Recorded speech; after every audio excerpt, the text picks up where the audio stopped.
when the world gives them 1,000 reasons to hate you, a lover just needs only one. How many does he need? Only one. And that one is God. Because love is not what people give to you. Love is what you give to others. Love is what? Give to others. Love is what you give to others. And what you give to others is what God will reward. But we, humanity, we only reward what we take. Oh, he smile at me, I'm going to love him. But God is not like that. Give and take. Give and take. That's the world. And they call that Christianity. No. They don't go that far. The world, even the world will not give you what you deserve. The world will give you who you are. Who you are is your gift, your love, your compassion you are releasing to make others better. And God will glorify us today in Jesus' name. Amen. So this message I want to share with you in the next 25 minutes is titled The Will of God, Part 8. I'm not going to leave this title for a very long time because there are things hugely hidden in it. But today I'm going to expound it to reveal to you the main purpose. It's like I said, the title is love. But the main point about love is your ability to give, to be a blessing. So we're going to be looking at this chapter of this topic today and few chapters of the scripture to tell us that the will of God is that we receive the good news, the gospel, to be preached all over the world. And from what I've been saying to you, I deliberately took weeks to explain it. But now we are going to go a bit deeper. That the will of God is now for you to know and practice the 4 prayers of faith. There are 4 prayers of faith. In other words, I'm trying to say to you, the wonderful marital plan of God is that you come together and marry to your wife or your husband. But what is the main reason for knowing her? The Bible says the man of God knew his wife. And Abraham that knew his wife, what happened? Isaac came forth. The purpose of you receiving the gospel is for you to have a baby. The purpose of you receiving the gospel or marrying is for that woman to give you a legacy, a continuity of your dynasty. The Lord wants you to be one with him. The reason for receiving the gospel is that God wants to have one-to-one relationship with you. That's the point. That one-to-one relationship is made possible by the power of the Holy Spirit. That is what is called eternal life. Eternal life is not only when you go to heaven and die. You have eternal life here right now if you have the Spirit of God, if you have received the gospel. I know I'm driving you so deep, but I know that what I'm giving to you is the best thing that will change your life. And please, as you receive it and become richer, wiser than me, don't run the gospel down, please. Because it's the blessing. It is the power of God. Now he said, this scripture says it clearly. Mark 16:15 to 18 tells you, and then Jesus told them, I'm reading it in the New Living Translation. Jesus told them, go into the world. Go into all the world and preach the good news to everyone. It's very clear what the Father tells you to preach. But immediately you have a better car than your father, or you speak better grammar than your father. You think that you know. Until you crash your life. He says, go into all the world and preach the good news to everyone. And it tells you the reward of obedience. So don't stand there and tell me that the church has no more power. The church has power. It is we that have deserted the ways of the Lord, or what he commands us to do. In verse 16 tells us the reward. It says, anyone who believes and is baptized will be saved. But anyone who refuses to believe will be condemned. That's Jesus, what he says. Mark 16. I'm on verse 17 now. Verse 17 now tells you that whoever received the gospel is an undefeatable man. He's a superman. He's a supernatural like his father. He says this. Verse 17 says, these miraculous signs will accompany those who believe. They will cast out demons in my name. Any one of you who believe can simply cast out demons. You don't need pastors. And you may need them if you are weak. Because you're not casting them out in my name. You are going to cast them out in the name of Jesus. But I'm going to give you the reason and how it's done. It says, Oliver Canton now is speaking to kings. These miraculous signs will accompany those who believe. They will cast out demons. I don't care how many they are. In my name. And they will speak in new languages. They will be able to handle snakes with safety. In other words, crafty people. They are everywhere. Manipulators. Haters. Gossipers. Hater of the good news. All they are looking for is a way to pull you down. They will watch until you make one mistake. They say, catch up, I catch you. You'll be able to handle them. And if they drink anything poisonous, it will not by any means hurt them. Coronavirus cannot kill me. It cannot kill you. Amen. Poverty cannot kill me. It cannot kill you if you can only believe.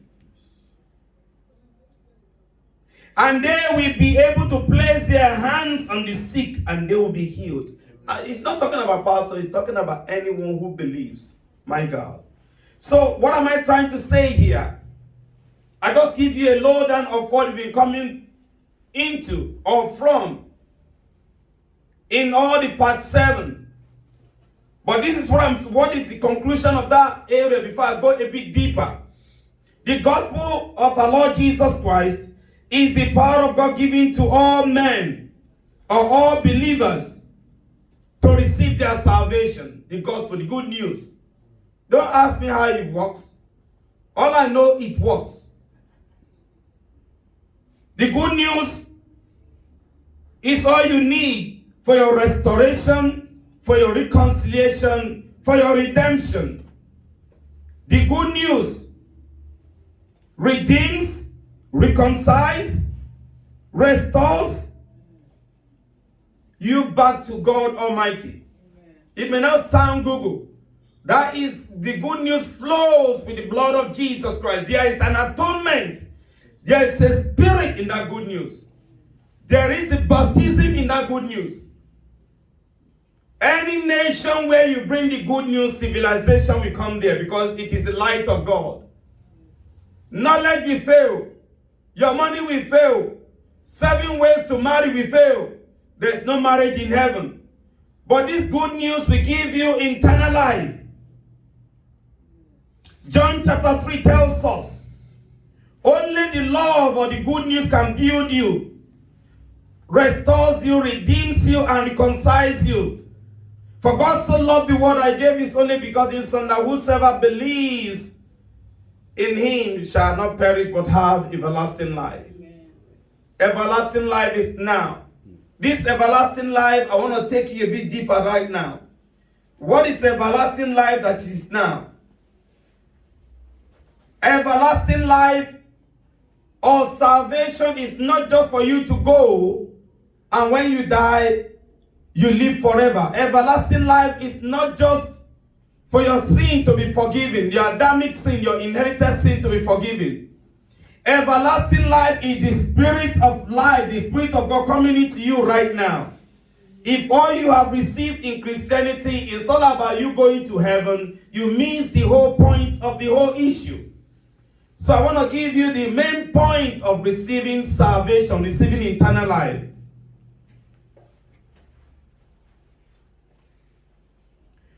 The love of God or the gospel of our Lord Jesus Christ must be received with faith.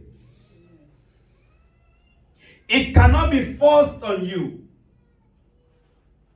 It cannot be forced on you. That's why I never forced any man or woman in this church. All the days of my life, it's not pride. You come and glorify God for your life. You don't come, we call you twice. If not, just stay on your own. You don't know the importance of Christ. It cannot be forced on you. Now to tell you that, to go a bit deeper, that the point of this salvation or receiving eternal life is so that you can have a relationship with God, one-to-one relationship. The eternal life is given to you so that you can experience Jesus. A nobody like me that came from nothing. And God took me from nobody to who I am. When I was nobody, nobody talks about me. Everybody walks past me and just move and smile. But immediately God has made me a Superman. It's like there is Google in everyone's eye to see. Oh, he's done it. Oh, he's done it, even though they don't have a clue about what God is using me for. They became the judge and jury. But let me tell you, primarily, the main reason for your eternity, for this eternal life, or the Spirit of God to be given to you, is so that you can have one-to-one relationship with Jesus. Hallelujah. Do you know him? How much do you know him? The knowledge of you knowing him is the knowledge of your prayer answered. The knowledge of you knowing him is how much you can serve God, you can give to God, you can forgive, you can let go. Because you know that you can never be denied of your right. Let me tell you now that the point of you receiving salvation is so that you may know God, to have one-to-one relationship. My son read it today. Let us look at John chapter 17 from verse 1 to 3. We need verse 3. Jesus spoke these words, lifted up his eyes to heaven and said, Father, the hour has come. Glorify your Son, that your Son also may glorify you. Verse 2. As you have given him authority over all flesh, that he should give eternal life to as many as you have given to him. Verse 3. And this is eternal life.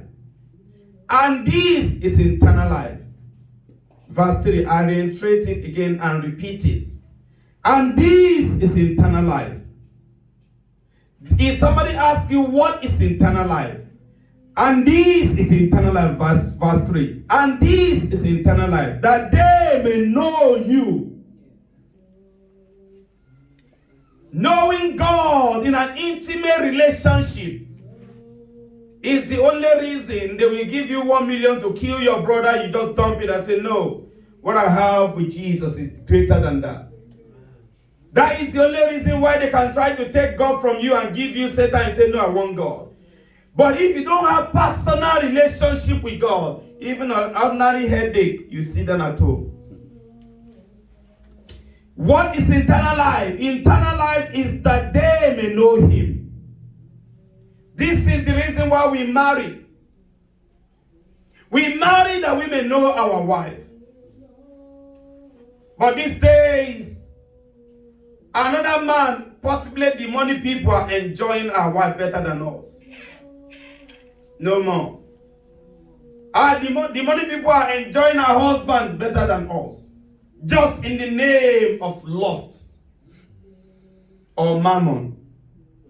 But he said, this is eternal life, that they may know Him. When you know God, that's when you will receive victory. When you know God, that is when you receive protection. When you know God, that is, you know, I'm not joking with you. When I go to bed, all the days of my life since I discovered this thing, no demon disturbs me.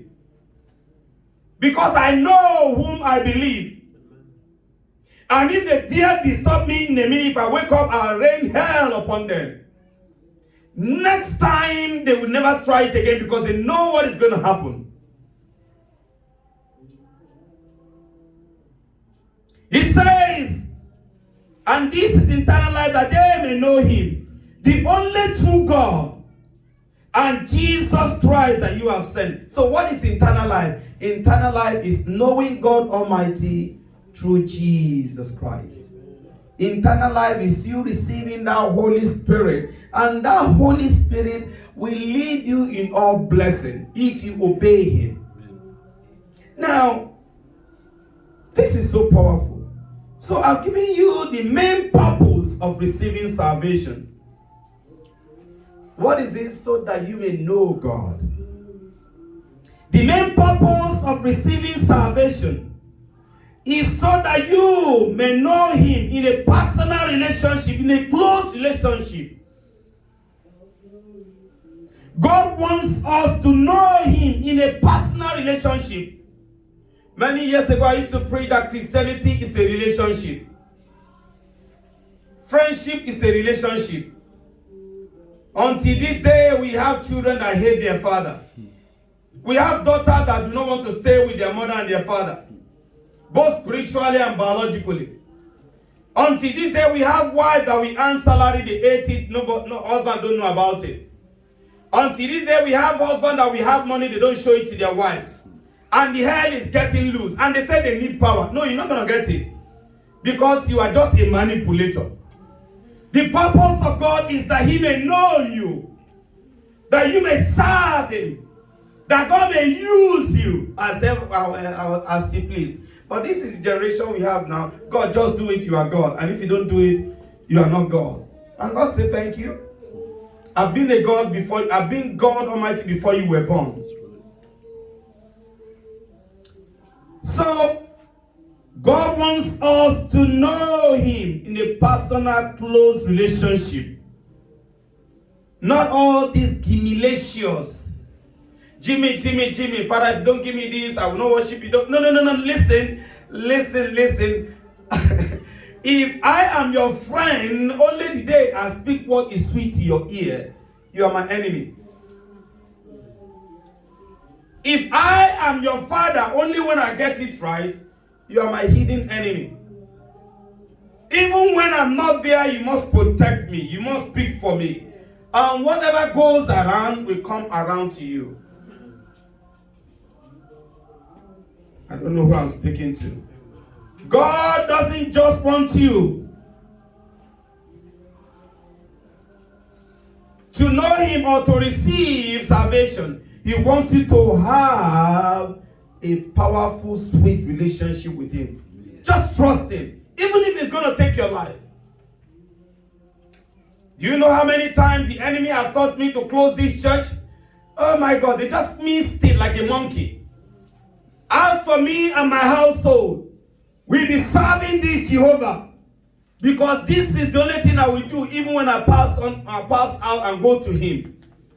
This is the only thing I know that will protect me. This is the only thing that has protected me. This is the only thing that will uphold me. Amen. Don't just say to me, I know God. and you don't want to have a relationship with him, Satan also knows God. Let us look at James chapter 2. Oh, I can pray. Why do I need to go to church? Why do I need to spend my time go to just pray for 2 hours? Why do I need to? No. Listen, Satan also knows God. James chapter 2 verse 19 to 20 says, you believe that there is one God. You do well. Even the demons that are attacking you believe in God as well. So the point is not you just believing. The point is you having a relationship with God. If God says stand, you stand. If he says go, you go. If he says bless, you bless. If he says pay your tithe, you pay correctly. Don't steal. If he says love, you love. That is a personal relationship with God. And that's what releases power. When you have a personal relationship, there's no way you will pray, the prayer will not be answered. If not with personal relationship, you are just a 419, a user. And there are many users in the church, in the kingdom of God. And God wants us to repent. He says, you believe that there is God. You have done so well. Even Satan believes, and it trembles. Verse 20. Ooh. But you want to know. But do you want to know, oh foolish man, that faith without works is dead? Yes. The power that releases the blessing is the work. That work is called personal, close relationship with Jesus. If you don't have it, let me just say to you, don't have eternal life. You are one of those who we see by the gate that will never enter. You can go and quote me anywhere.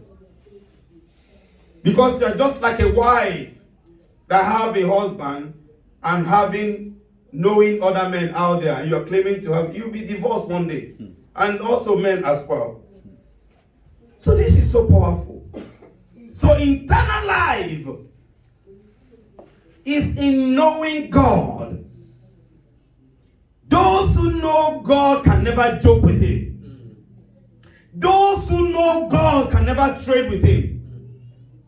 Those who know God can sell everything they have and follow Jesus. As a matter of fact, that's the requisite of Jesus. The rich man said, I want to follow you. Follow you. Jesus said, go and sell all that you have and follow me. And they cannot lose money.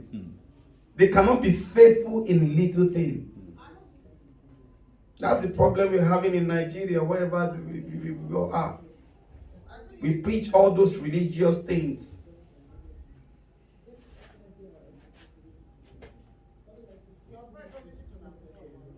The power of salvation, the power of God in the eternal life, the Holy Ghost, the Holy Spirit of salvation is in knowing Jesus. And he may test you with whatever he wants to test you with and see if you will fail. He tested Abraham by telling him, give me your son, his only son. And Abraham was going to, not sickness, he didn't say sickness to kill Isaac. He was saying, Abraham, slaughter your son for me. And he gave it by faith. That's all he had. At 100 and almost 112 years approximately. That's all he had. I can bet you right now, if a pastor preaches on money, pay ordinary time, give God 1/10, you will come up with all theology, with all tricks in the book. And you say you love God. No, I tell you right now, you're a hater. And you don't have anyone to tell you. And I'm telling you right now, the power is you having one-to-one relationship with God.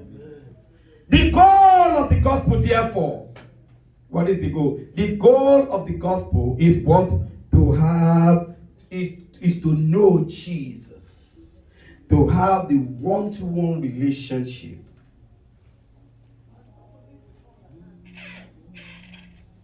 Amen.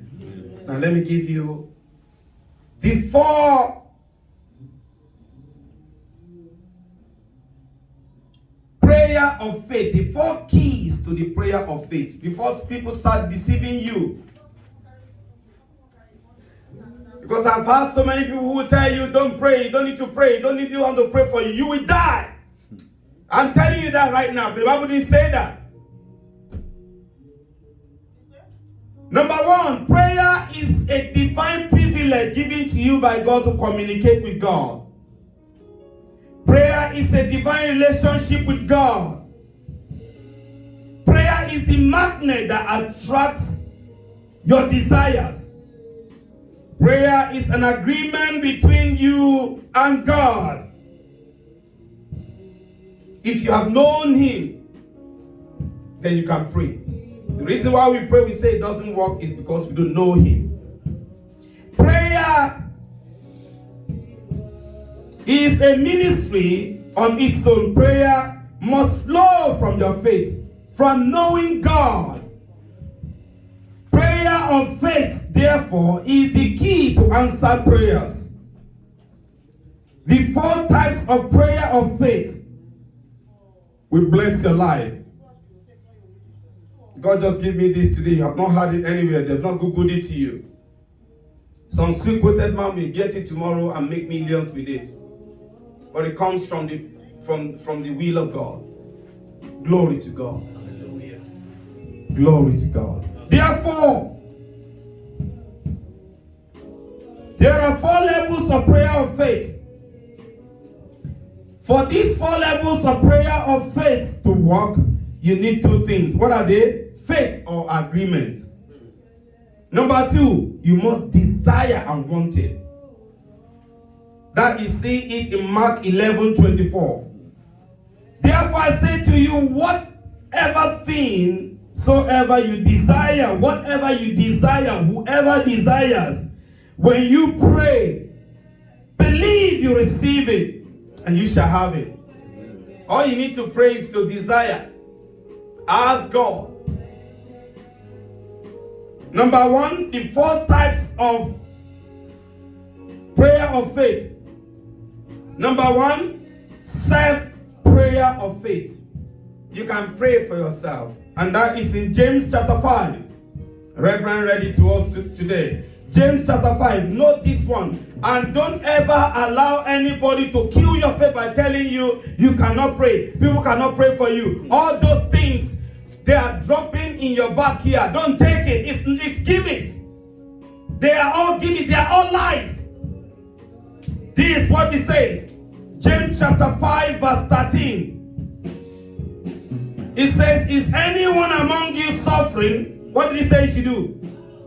He said, let him pray. That's personal prayer. The second prayer of faith, level of prayer of faith, is elders' prayers. Elders can pray for you. Verse 14. It says, is anyone among you sick? Let him call the elders of the church and let them do what? Pray over him and anoint him with oil in the name of the Lord. Can the elders pray for you? Yes. Please, guys, answer me, please. Yes. Elders can pray for you, please. And if you go to the elders and doubting if the prayer will work, you just destroy that prayer. It will not work. Number 3 level of prayer of faith is believers' prayers. Any believer can pray for you, and that is the same chapter. Verse 16. It says, James chapter 5 verse 16. It says, confess your sin, therefore. Confess your sins or trespasses to one another. And pray for one another, that you may be healed. Can a member pray for you? Yes. Yes. Just because I study the Bible and that's all my profession I have, doesn't mean that I'm a fool. If I study aeroplane, if I tell you sit and you don't sit, I drop you off. You get off. Everybody can insult pastors. And those who know and those who do not know. Clack, clack, clack, clack, clack, clack, clack, clack, clack, clack, clack, clack, clack, clack, clack, clack. Number 4. Have I given you number 4? Number 4. The Bible says the Holy Spirit intercedes for you with great groaning. who intercedes for you. The Holy Spirit prays for you. Marakatalebo ondeleke shete. Don't forget these 4 levels. And I will post it for you to listen to it over and over. May the Lord bless you and keep you. Thank you for listening.